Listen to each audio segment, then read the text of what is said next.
Good evening, everyone, and very warm welcome to this evening's webinar, where, as you can hear, we're coming in from all over the world, which is now the sort of feature of our Wednesday evening webinars. And so it's very nice to see you all online. And this evening, we've got a very interesting talk by the author of this book here, Chakra Healing Therapy, which I reviewed in the last issue, Awakening Spiritual Energies and Healing Emotional Wounds. And you'll find that Glen has been working not only with the chakras for 30 years, but also with the Alexander technique. And her background was in philosophy originally, and she worked in professional theatre for 10 years and has given talks all over the world. And so I think what she's done in this book is given a very good overview of the chakra system, which of course is not a Western concept. It's something from Indian philosophy, and worked out how this can be a developmental map and how we can tune into these various levels and heal ourselves in the process. So Glen, a very warm welcome to you, and over to you. And you'll see that she's a musician as well. She has a piano in the back left-hand part of her, very amateur. Her room. Yeah, it's very amateur, but I'm sure we'll say the similar thing. Over to you. Thank you, David. I'm unmuted, am I? I'm all right. Can you hear me? Yes, good. Thank you. It's really lovely to be here, and I'm looking forward to the evening. So I'll just launch straight into the talk that I'm going to give. The reason that what I want to do this evening is demonstrate how the chakras are a whole-bodied way of understanding the many cells that make up our psyche. We live in a culture, as I'm sure most of you are well aware, that assumes consciousness only comes from inside the head and the brain, and it treats the body like a machine that the brain controls. And there are clearly links between mind and brain, and I'll be mentioning some during this talk, but they're not identical. And even the orthodox scientific view that the mind can be reduced to the brain in our heads no longer stands up to scientific scrutiny, because we now know that we've got three brains: a head brain, a heart brain, and a guts brain. We've got 60% of the cells in our heart are neural cells with axonal and dendritic connections, neurotransmitters, just like in the brain in the head. And similarly, with the digestive system, we have an enteric nervous system. Neural cells are embedded in the intestines and digestive system. And both the heart and the gut brain act fairly autonomously. They just carry on with what they've got to do and send a lot more messages to the head than they receive from it. So even from the standard scientific view of the mind-brain relationship, we need a more whole-bodied view of consciousness, because we've at least got three brains. And as David said, I've been working for 30 years as an Alexander technique teacher and a chakra therapist. And in both these techniques, I use my hands in a really gentle way, working with muscular release and energy flows. And when muscles release, they often create an emotional response. A person could cry, or an emotional memory of an old trauma could surface. So our muscles seem to hold emotional experiences and memories. And these sensations, emotions, thoughts, and memories, they're all aspects of consciousness which we experience throughout our whole body. And hence the chakra system is a brilliant framework for understanding our embodied consciousness. There are actually lots of different systems of the chakras, both here in the West and in the traditional Hindu texts. I'm going to talk about the one that's most popular in the West, where there are 7 major chakras with minor ones in the hands and in the feet. this is the system I was taught by clairvoyants who work at the psychic level of the chakras, but it's also the one I've learned about experientially and developed through working with clients for many years. So what are the chakras? As we've said, they're part of the ancient Hindu religion, and they were described as divine energies of consciousness. They're non-physical, they're part of a subtle energetic body that interpenetrates the physical body and can expand beyond it. And they're located in precise points in the physical body, the main ones in the spine, the major chakras. And the word chakra means a wheel or a disc or something circular. So clairvoyants who can see them describe them as subtle rotating energy centers located in the spine that connect the physical, the psychological, the psychic and the spiritual aspects of our being. So to start with, let's look at the location of the chakras. I'm going to put a diagram. I hope I'm going to do this all right. I'm going to put a diagram on the screen and we can describe where the chakras are. So that's not the right diagram. I'll go back a bit. There we are. Can you all see this? Yeah. Yeah. Good. Good. So the base chakra, the interesting thing about the chakras, these things that are supposed to be like little wheels, rotating wheels, is that they all exist at turning points in the spine. So the very tip of the coccyx, the bottom of the spine, is the base chakra. And then the next chakra is at the top of the sacrum, where that primary curve of the spine there turns into the opposite direction in the lumbar spine. So there's a turning point there. And then the next chakra, the solar plexus chakra, is where the top of the lumbar spine turns into the bottom of the thoracic spine here. This is a curve going in a different direction. And then the heart chakra is at the outermost point of the thoracic spine, where it starts to turn back towards the throat chakra, which is at the base of the neck, sort of between the collarbones, there's part of the spine there, and that changes direction into the cervical spine here, until we get to the very top of the spine, the atlanto-occipital joint, and that's where the eye chakra is. And finally, the only chakra, the only major chakra that's not in the spine, the crown chakra, which is centered in the pineal gland and spreads out through the top of the head. So that gives you an idea of where the chakras are located, and it's almost at a physical level. They are creating turning points in the spine.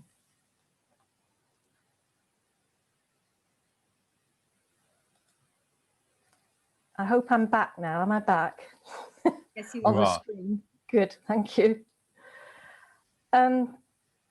Tonight I'm going to focus on the psychological level of the chakras, which can be understood as a map of human consciousness development, which has parallels with research in developmental psychology and neuroscience.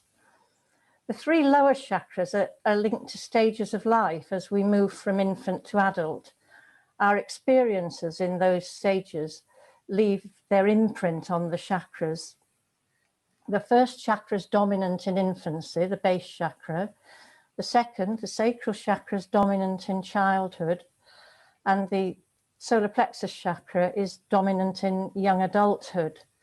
So the gifts and wounds of these stages of development program the lower chakras and have a huge influence on the psyche throughout life. In maturity, all the chakras are open. They all open in childhood at the psychological level, but in maturity, some will be more prominent, some will flow more strongly, some more weakly. Together, they create a picture of our many selves, and being aware of these many selves can help us to live a more integrated, harmonious way. So let's start with the base chakra. Psychologically, it rules the very beginning of life. It rules the fetus in the womb, where we're creating the spine, and the tiny infant, and of course, during birth. So it governs the very beginning of our developmental journey. It's our purely instinctual survival consciousness an instinctual animal that's focused on staying alive, and it maintains our many instinctual processes throughout our lives. It's linked to the reptilian brain, the oldest part of the evolving human brain, our instinctual brain. So I call this chakra our inner animal. The Sanskrit word for the base chakra means root support. It's our root, our grounding mechanism, which energetically connects us to the earth. Earth energy rises up through our feet and legs into our bodies and flows out through the top of the head. So this is the earth energy, and the connection is strongly at the base chakra, at the pelvic floor of the body. We also have a downward flow of universal spiritual energy coming down through the chakras, through the legs, down into the feet and down to the earth. So we are connecting the earth and the heavens, so to speak. So now I want you to just think about this area of your body that the base chakra rules, the pelvic floor. I feel a bit uncomfortable even asking you to do that. It's a part of the body that we don't often talk about. It houses organs of reproduction and elimination, which we're very private about, almost ashamed of, and yet without which we would die, not just individually, but as a human species if we didn't reproduce. We live in a culture that rejects and is in denial of the animal part of ourselves. There are quite a few four-letter words that describe the functions that appear and happen in the pelvic floor, words that we use to curse and swear. And as we reject this part of ourselves, so we unconsciously reject our Earth Mother that keeps us and all the other animals alive. We have evolved beyond the purely survival needs of the inner animal, but we need to honor and respect this instinctual part of our psyche that's working in the background constantly, keeping us healthy and alive, letting us know when we need to rest, to eat, to drink, to eliminate. There are an awful lot of people living today with base chakras which are not flowing well, who are not well grounded. And I think if we learn how to take better care of our inner animal as a culture, I think we would take better care of our planet. So, some very simple suggestions for nourishing this chakra. A foot massage is always very good for the base chakra, so that gets the feet and the base chakra together form our grounding mechanisms. So foot massage, for example. Also, do rest when you need to rest. Animals need to rest and sleep, and most animals are brilliant at this. Just think of your pets or the wild animals that we see.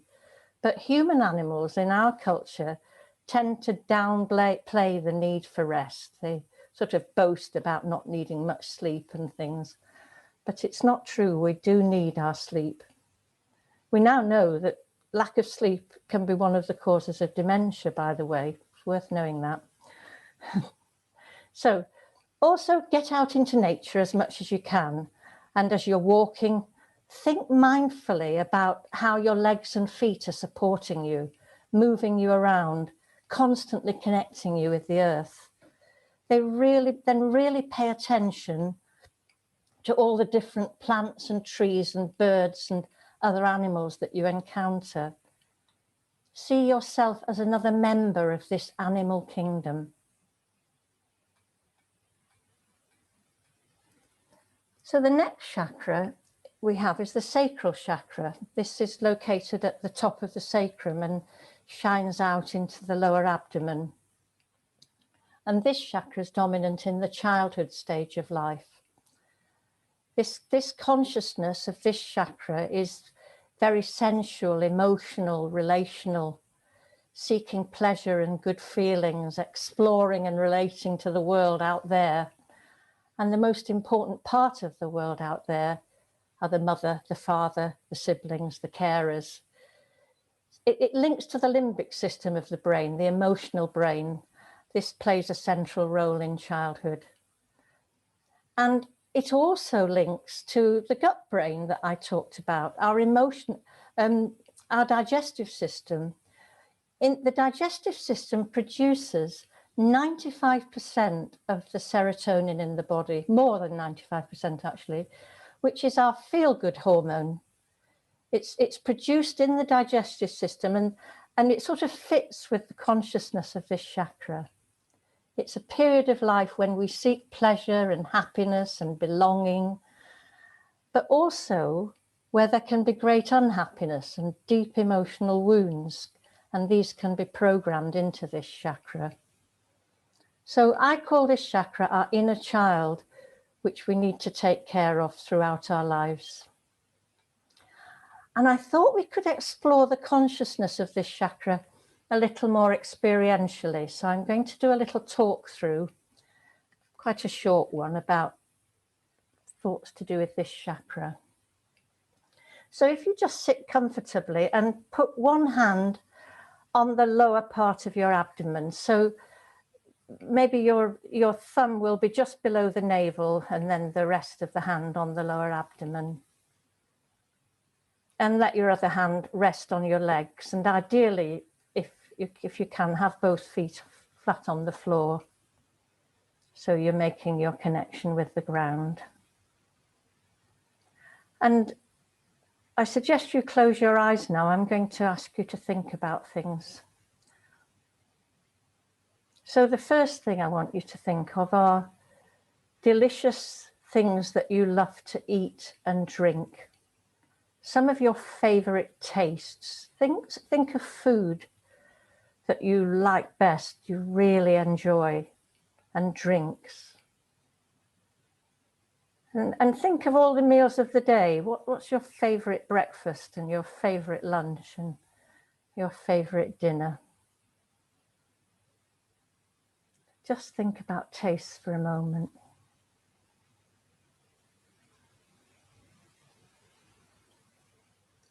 And then think of some of the lovely smells you get from that food. Lovely smells from food and from drinks.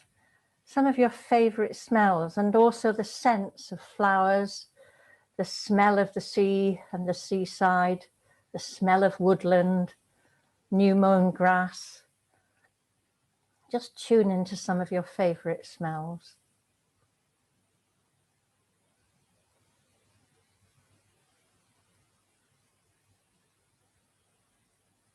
And now I'd like you to think about ways in which you like to touch. If you've got a pet, you probably love to stroke your pet, or you may love to stroke velvet, or you may have a little ornament that's carved and beautiful to touch and feel, or you may have children or partner or parents that you like to hug and stroke. Think of ways that you like to touch, and ways that you like to be touched. Maybe having a massage, and again being touched by people that you love close to you. And also maybe the touch when you're in the shower of the water running over your body, or the touch you feel of the sea when you're swimming in the sea. And let's move into movement. Think of movements that you love. These could be really simple movements like walking, swimming. Maybe you love to dance. Think of some of your favorite movements.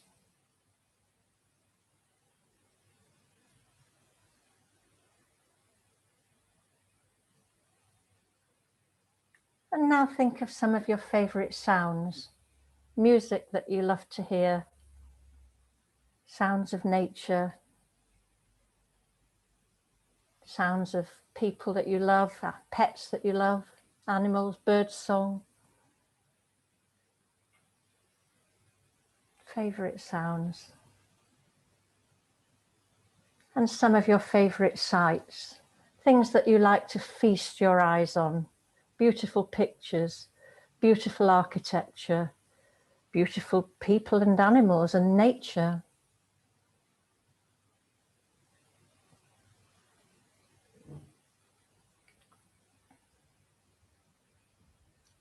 So just to finish, I also want you to think about the people in your life that you feel really close to, close members of your family and friends.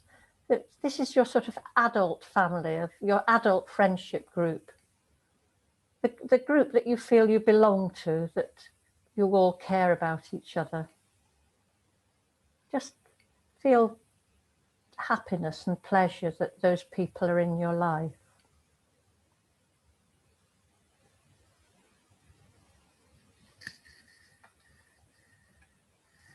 And then just coming back into the room, maybe rubbing your arms and legs a bit to wake yourself up. I hope that's generated a few warm feelings in that lower abdomen area. I hope you might have had a sense of the sacral chakra being nourished and becoming, the flow becoming a bit stronger. I certainly felt it in mine, even though I had to talk as well. Okay. So we'll now move on to the solar plexus chakra, which is in the upper abdomen, in the area of the solar plexus. And this chakra is dominant in young adulthood, and it's linked to increasing activity of the prefrontal cortex, which becomes much more efficient during adolescence. And this is the most recently evolved part of the human brain, linked to executive functions, planning, inhibiting emotions and action. So the consciousness of the solar plexus chakra is much more thought-driven, about making complex choices about the adult person that they're growing into, wanting to build confidence about the choices and self-esteem, pride in what they're doing. Psychologically, the major drive is no longer pleasure-driven, unlike the sacral chakra. It's where we adopt more delayed gratification rather than the instant gratification of the sacral chakra. We study for exams or develop skills that will serve us. And again, if this period of our lives was difficult, it can be where we feel very unconfident and unhappy about our future, full of self-hatred. I call this chakra our inner young adult, and because we're thinking so much more, it's where we start to judge ourselves more. It's where we develop our inner critic, that inner voice that judges us. And for some people, this inner critic is way too harsh and unkind. And in my work, I often help people to develop a strong inner champion to balance that critical voice.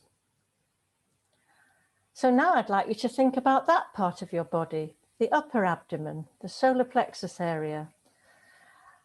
Not such a pleasant suggestion this time. Can you get in touch with what happens to this area of your body when you feel someone's insulted or threatened you or treated you unkindly, when your ego's under attack? Most people feel themselves affected in this solar plexus area of the body, and it's usually accompanied by a constant upsetting stream of thoughts and feelings about the situation. It's interesting that people react physically in different ways in this area when they're challenged. Some people, it completely collapses. Some people get very tense and tight, and some people build a kind of defensive balloon in that area to protect themselves. This is the sort of thing I notice when I'm working with my clients. So our self-oriented egoic thinking is experienced to a large extent here in the solar plexus. We can also burst with pride here when good things are happening. But I thought we would probably remember those difficult moments better.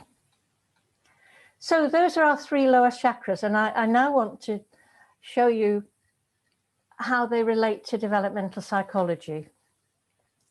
Human development's been tracked in lots of different ways: cognitive development, emotional development, moral development. I'm going to start with Abraham Maslow's theory of human needs in relation to development. commonly known as Maslow's triangle. It's a nice, simple diagrammatic thing that probably quite a lot of you have seen already. This shows development in terms of a hierarchy of needs. And it's one of the earlier and simpler developmental theories, and it has been much improved upon, but it's good to start because it's so easy diagrammatically. So I'm going to put that on the screen now.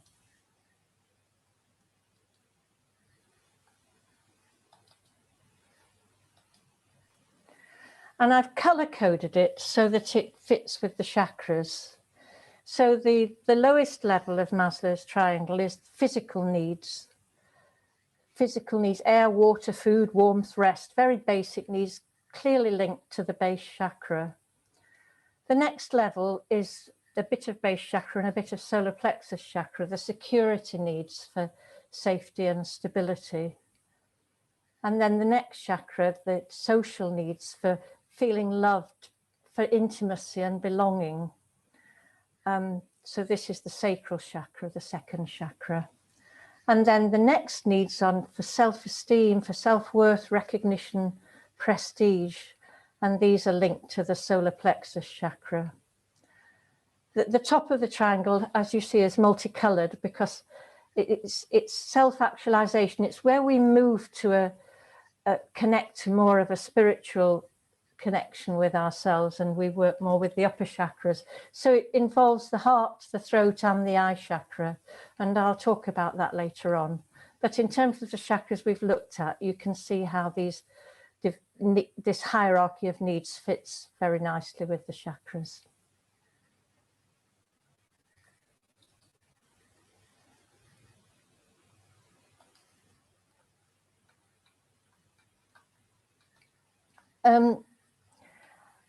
When the researchers began doing developmental psychology, they tended to create theories, as the one we've just looked at, that were very linear, like Maslow's hierarchy of needs. But during the 70s, with the rise of the women's movement, something different happened.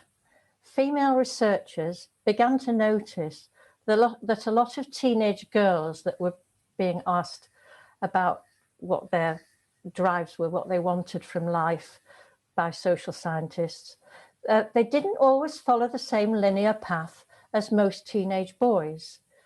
So most of the boys were focused on achieving and succeeding, and most of the girls were interested in lives that involved relational work, helping and having more connection with others, not being so competitive. For example, they wanted to be nurses or teachers, or some just wanted to have a family. Now, whether the reason for this is nature or nurture was not being explored, but the differences were there. And also, I'm not saying that all the girls went on one path of development and all the boys on the competitive path of development. The data showed significant differences. So these female researchers argued that the development path splits in the teenage years and there are parallel paths. And they called, well, I mean, some of the names was the competitive, the path that most of the boys were choosing was the achievement consciousness, for the competitive individualistic drive, and for most of the girls were going for the affiliative consciousness, for the relational connected choices about what they wanted to do with their lives. And this incidentally fits wonderfully with the work done by Ian McGilchrist on the differences between left and right hemispheres of the brain. It links with his findings on the differences. The left brain is more competitive, the right brain is more empathic and relational.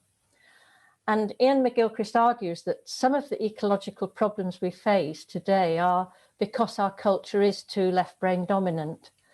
And similarly, from the developmental perspective, achievement consciousness is overemphasized in our present culture. There's too much emphasis on individual aspiration, competing, succeeding, and not enough on taking care of everyone, relating and connecting. And to solve some of our very present problems today, these two aspects of our culture need to be more in balance. So what's this got to do with the chakras? Well, the chakra system also conveys these two different aspects of the psyche. And it does it with the solar and lunar channels of the chakra system. That the solar channel runs up the right side of the body and the lunar channel runs up the left side of the body. So I'm now going to show you a picture, a traditional picture of the chakras, which I'm very fond of. It was painted in the Western Himalayas in India around about the turn of the 19th century. Let me do it, let me share it.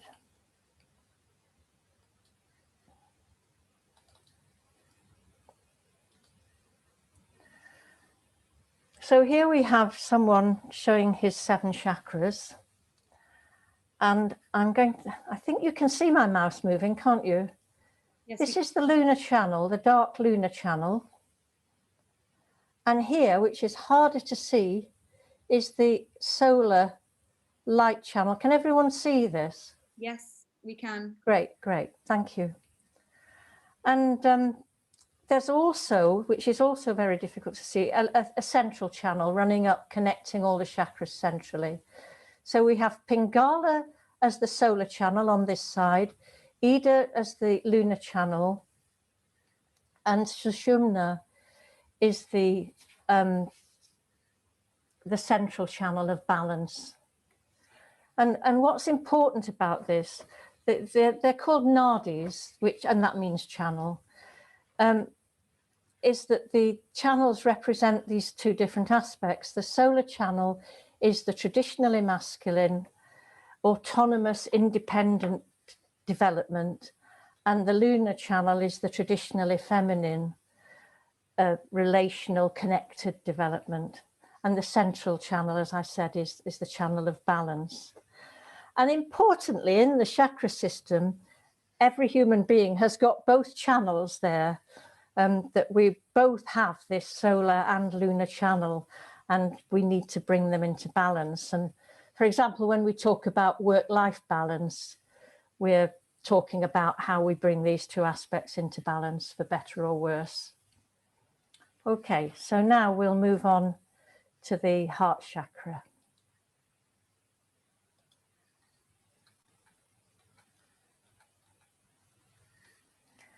At our stage of evolution, the heart chakra, in my opinion, is the most important chakra in the system. It's the gateway to the spiritual level of the chakra, and it's also the way that we heal the woundedness of the lower chakras. This is where we're moved by much deeper feelings of unconditional love, acceptance, where we appreciation of nature, being moved by beauty, just feeling grateful for life itself. And when we have these feelings, they expand our boundaries and we become less identified with the small self, the boundaried self that we've created in the lower chakras. So the heart chakras are our inner compassionate witness and healer. The Sanskrit name of this chakra is unwounded. With the heart chakra, we can look kindly upon the wounds of the lower chakra. And this love and acceptance is how we heal ourselves. And as we heal ourselves, there's a greater flow of energy in the system.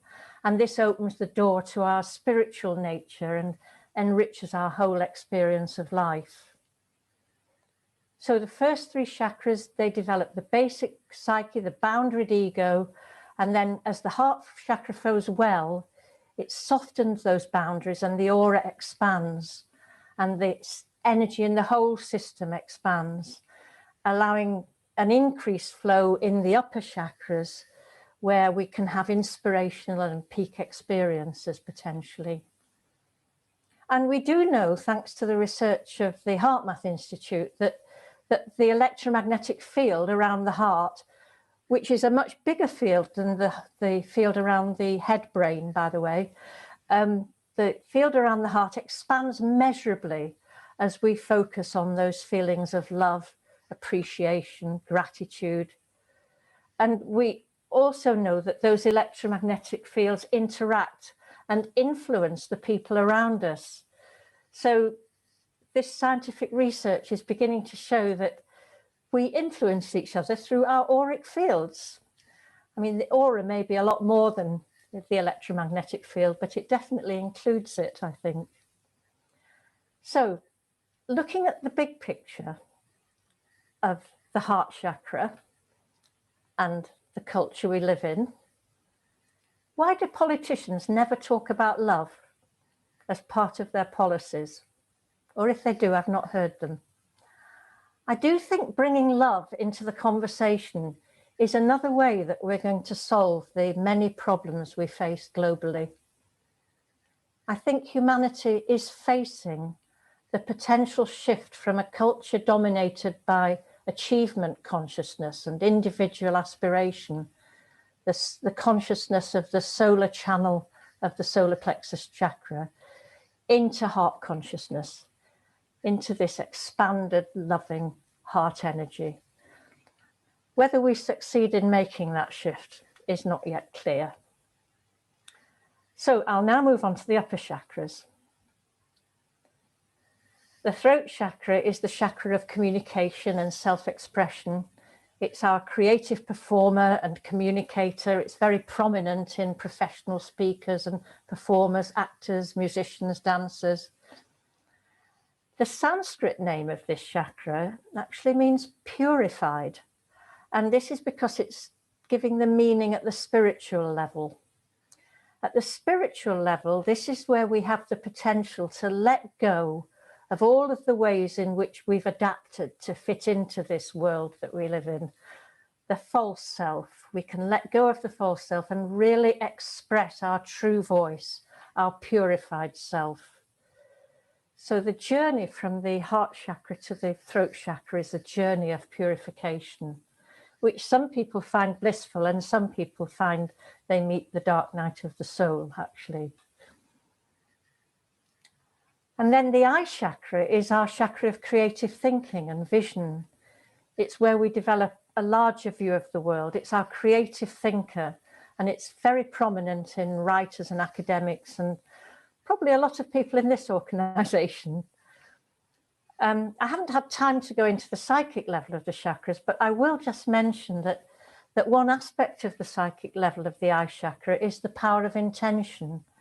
There's more and more research happening that shows that consciousness can influence events, from quantum physics to growing plants to meditators influencing crime levels in a US city. This ability is another way in which, through healing ourselves, we can help to heal our world by using positive intention collectively. And again, organizations like HeartMath are actually doing this. So these three chakras, the heart, the throat, and the eye chakra, together make up that next stage of consciousness in the hierarchy of needs, the top of the triangle.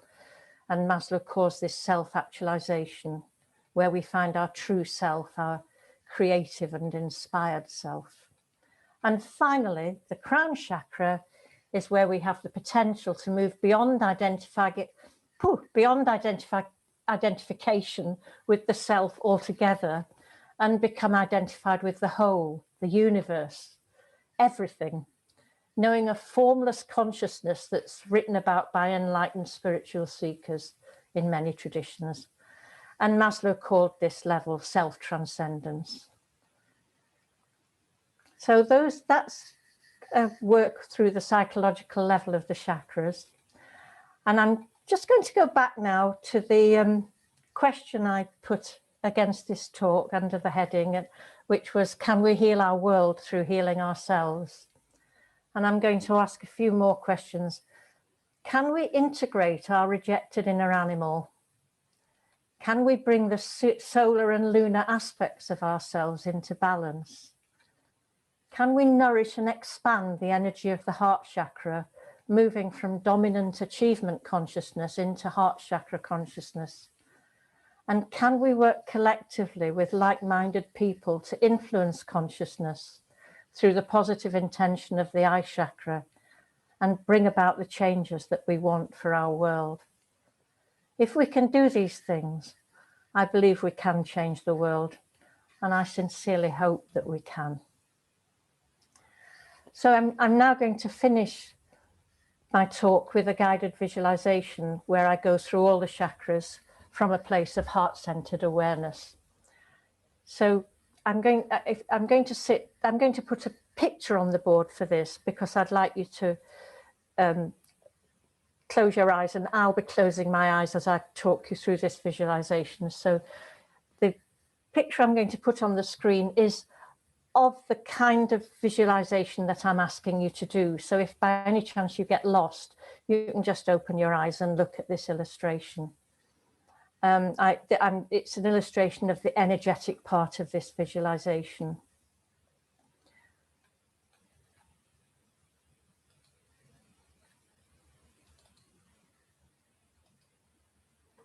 So there, can you see that now? Is that clear?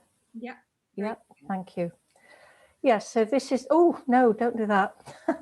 So this is the energy meditation that I'm going to talk you through, of working with the energy of the earth, the energy of the heavens above us, and the energy of the chakras.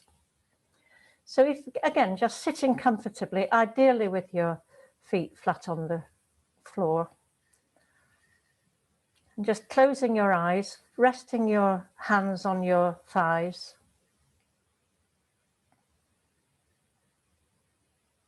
So first of all, just think about your weight falling down through your body, through your bottom, through your feet, into the floor. And have a sense that that weight's flowing right down into the center of the earth. And actually the center of our earth is red hot, so it cools down as it gets to the crust of the earth, but have a sense of it staying red, and that red energy is flowing into your body, through your feet, through your legs, into your pelvis, and it's energizing your base chakra, which you can visualize as a glowing red energy source at the very tip of the coccyx, flowing, glowing red light out across the pelvic floor and out into the aura. And this is our base chakra.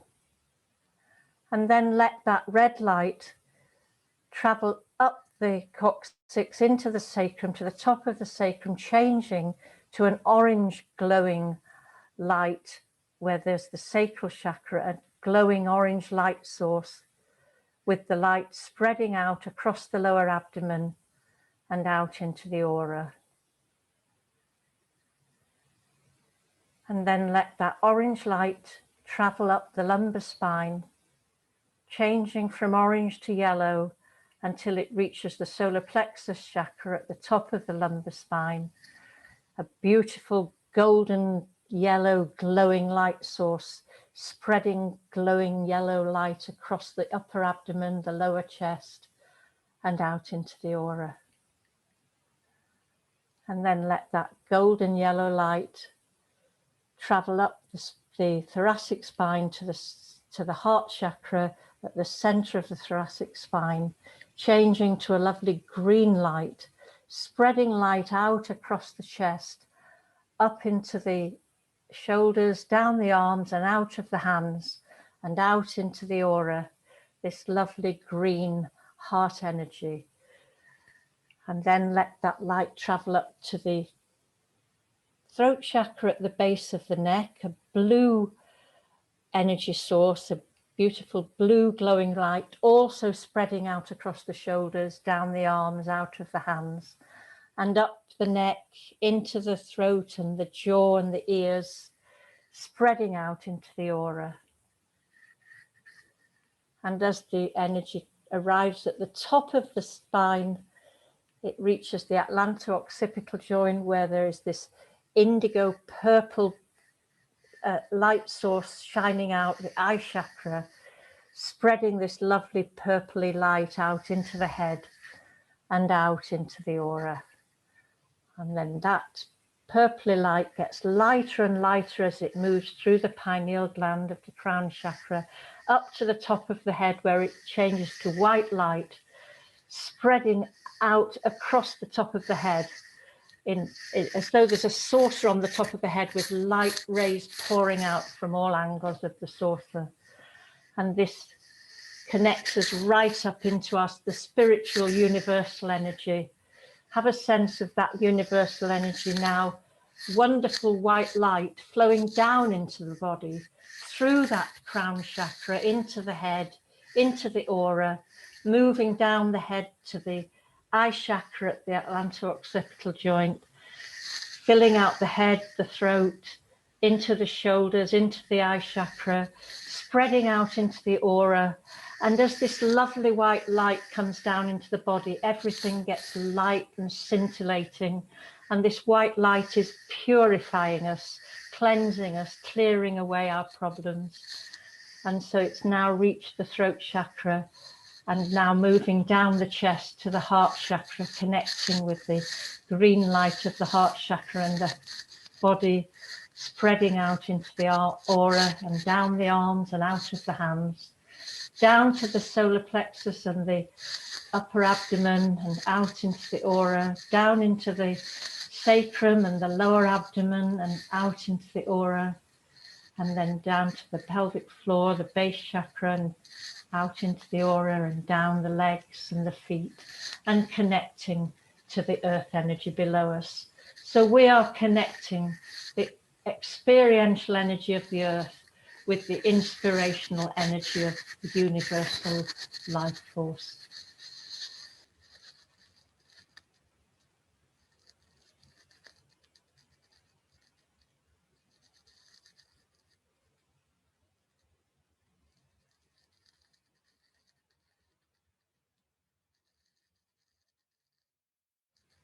And then slowly coming back into the room, maybe stroking your legs and hands and arms and reminding yourself of your physical body.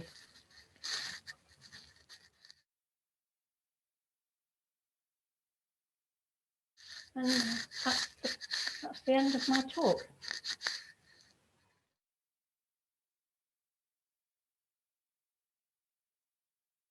Thank you very much indeed, Glenn.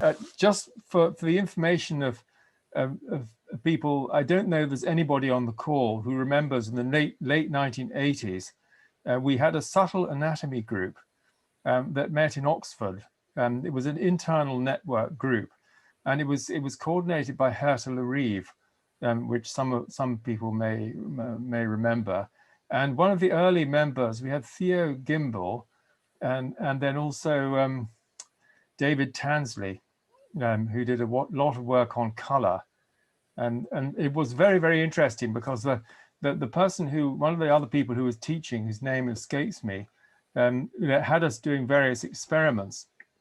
And I was able distinctly to feel where the chakras were on my partner that I was, working with. And to such an extent that if I moved my hand around, then I could feel that I was off center. And so I could exactly feel the energy in the center of my palm. And so that was a revelation for me, because I realized that these things this is not just a theory and imagination, but something which is grounded. But of course, it's not part of our Western understanding of the body. I mean, that's the sort of thing I teach in my training, so that we can get our sense of being centered over the chakra, and also in the aura over the chakra, on the body and in the aura. There's a hand just come up, but I'm just going to go to a question first. There was an interesting one here from Linda Carroll. Is it far more difficult for the male child, youth, adult to connect with these dimensions? Is the father-son relationship potentially more obstructive to the integration of male-female aspects of the psyche? The boy child has a more difficult time attempting to distance himself from the mother. What's your view on that, Glenn? You need to unmute yourself. I think this is a lot to do with the way we condition our sons, our male children. We do encourage them to be on that achievement path of development. And actually, interestingly, that's being presented more to girls now, that we talk, this is how girls are socialized more. It's actually the case that children go into school, some children with right brain dominance, but come out of the education system with left brain dominance, because the emphasis is constantly on this being a tough, strong, individualistic, independent person. So I think that's all to do with our culture and the way our children are conditioned, unfortunately. And also with the women's movement, you know, the main thing the women's movement achieved was to get women on that achievement path.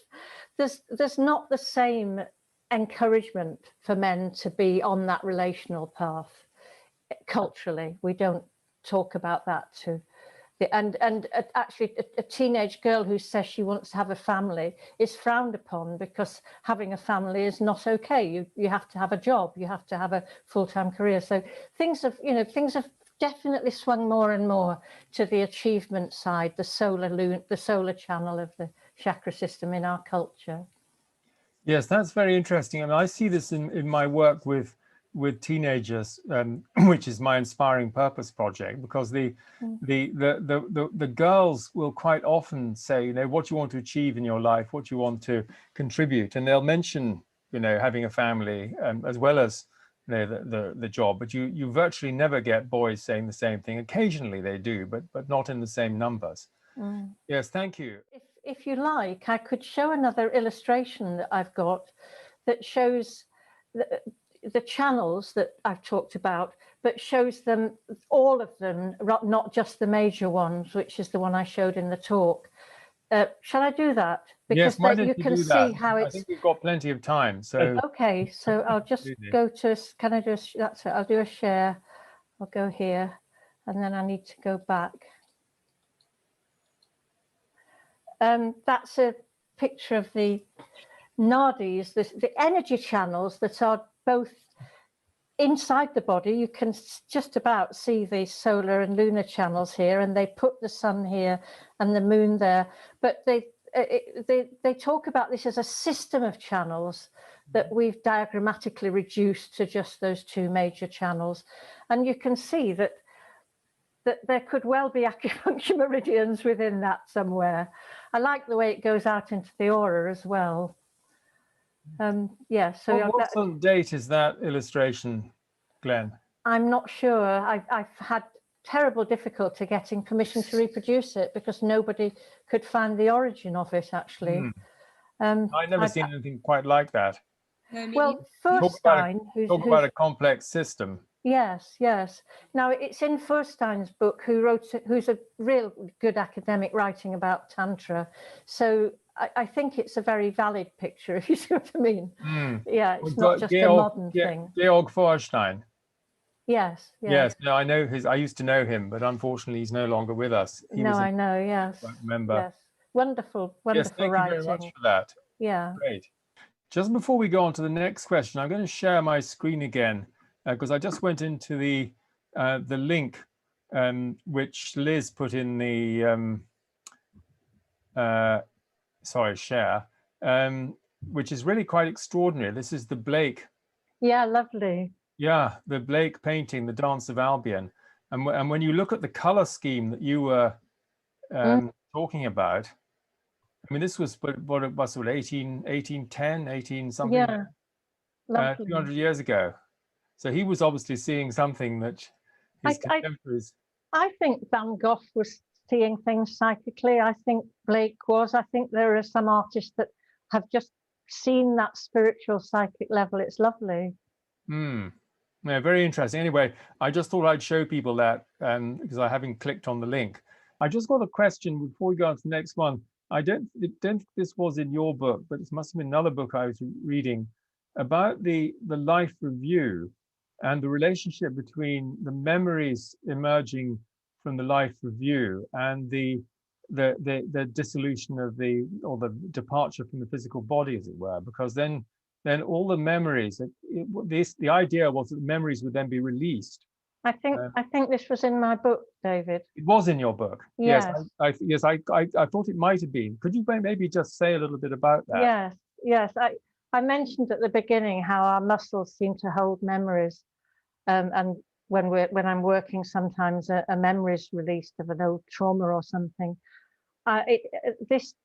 In the book, I write about when my mother died, and I was sitting with her, holding her hand. And it was the most extraordinary experience of waves upon waves of energy flowing out of her body through mine, as she released into death and the next life. There was this extraordinary letting go of the musculature, which is what's happening physically. And I was experiencing that as though, I mean, it was a more intense version of what I experience sometimes when working with a client. So I have a client who came, and I was working on a leg, and there was a very deep, intense release with this leg. And again, I felt waves of energy coming off me from the leg, and the leg was lengthening and releasing. And when it came to an end, she said, "What happened then?" And she said, "Because what happened to me was that I had my whole life flash past me, one image after another, all to do with things that had happened with my leg, going right back to when I fell out of the cot as a baby, as an infant, as a toddler." So I do think that muscles hold body memory in that way, and that we can experience that in the presence of someone dying. Very interesting. I mean, that's so not a thought that I'd come across before. And in fact, in my own work, what I've found is that there seem to be two levels of the life review. I write about this in Resonant Mind, or Whole in One. One is a sort of panoramic memory, which is not associated with emotions. And the other is a life review, which is more kind of reliving or an experiencing of different dimensions of an event, not just your own experience the event, but the totality of the event as experienced by everybody who was a part of it. And that's a much more profound experience. And so I'm just speculating here in terms of what you've just said, but it's very intriguing. They're thinking about the release of memories from the body. Thank you. Bernard, you have a question. Our president. Thank you, Glenn, very much indeed. The question which really fascinates me is how one relates the chakra and all the theory with what is going on physically in the body. And I was fascinated when Angus Nisbet showed his diagram. I'd never seen a diagram like that, which is obviously at least trying to make some connection. But on the other hand, that's only making a link between the sort of parts of the body and the chakras, and it's not relating, as far as I can see, to other issues, experiential issues like, the flows, for example. What does the flow correspond to in terms of what's going on in the body and the nervous system? And I should say that, I'm not a skeptic at all. I at least have had enough experience of activation of chakras to know there's something going on, but I've never been quite clear whether it's going on in the body or whether it's going on in the brain, because in some sense anything in the body has got some corresponding point in the brain. So you could imagine something going on in the brain even if it isn't corresponding to anything in Western physiology. And so really my question is simply this. And maybe I should be asking this question to Angus as well, but what efforts are being made to try and relate these experiences to physical and known anatomical aspects that we're more familiar with in mainstream science? Because it seems to me this is the scientific medical network, of course, is always trying to make a link between science and experience, mystical experience. And this seems to me an ideal opportunity to make such a link. I would like to know, when people have these experiences, when they experience these flows, the Kundalini rising or whatever, I would love to know what is actually going on in the body and what is going on in the brain. Has anyone done EEG studies when people are having these experiences? So I realize you're a practitioner rather than a scientist, but I'll be... Yes, I can only tell you from an experiential level that I can feel the flows, and I can work, if I mean, I find the links between the psychology more than the anatomy and physiology.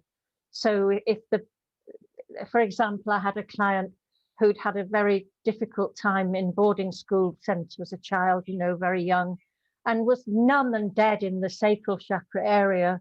And we had to work to develop some sense of healing, and just both through working at the physical, energetic level and through discussions about how you nurture your inner child, linked to one of the things I did in the talk today, for example. But I wish I knew more. I would love to find people who were carrying out exactly what you're saying, and we could make this thing more clearly linked to the science.